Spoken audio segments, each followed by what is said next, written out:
Hi, this is Dave Griffin. Today we're discussing the Destroy the Outpost mission.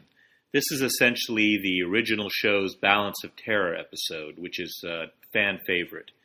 It's a two-player scenario, originally came with the Gal Gath'thong.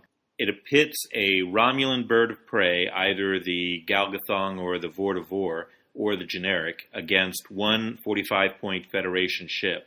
The obvious choice is the Federation Constitution class.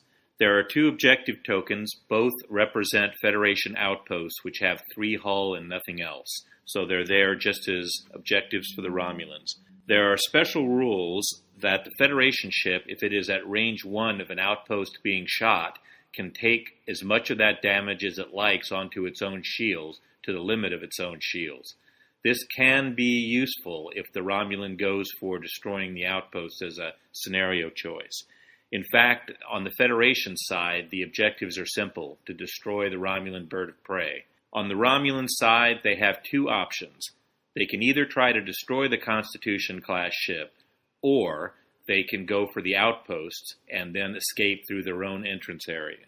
Now, it's pretty hard to duel a Constitution-class ship, or any ship of equivalent points. The Federation ship has better guns and it has better arcs, and those are going to be hard to stay out of. And their maneuver dial is very good too, especially if they've got forest along to give them extra maneuvering. So they're going to be very hard to outmaneuver, and both of the Romulan bird of preys have 90-degree forward arcs and no rear arcs. So I don't advise that as an option. On the other hand, they can go for the outposts instead of the Constitution-class ship. The problem is the Constitution is going to be shooting at them the whole way, so they need to make themselves harder to hit. There are some possible options. The India Evade flagship will give them an evade. It'll also give them an extra gun, and it'll also give them some increased durability. And all that's going to be critical to survival. I'd use the Vor for its extra maneuvering, sensor echo capability after doing the green maneuver. I would use Mendak for battle stations, and I would use that for defense. I might bring along Disruptor Beam because it's a nice big gun, big shot. The only problem is that you're going to have a hard time having the actions to re-enable it. Tactical Officer's not a bad idea if you plan to do target locks. And advanced cloaking would be very, very good to bring along so that you'll be taking aux tokens instead of coming out of cloak and having to recloak. Now on the Constitution side, I wouldn't take the Janeway prize. For one thing, I think you'll get better performance out of Spock, and I don't think you need to be as bulletproof as the Janeway prize is.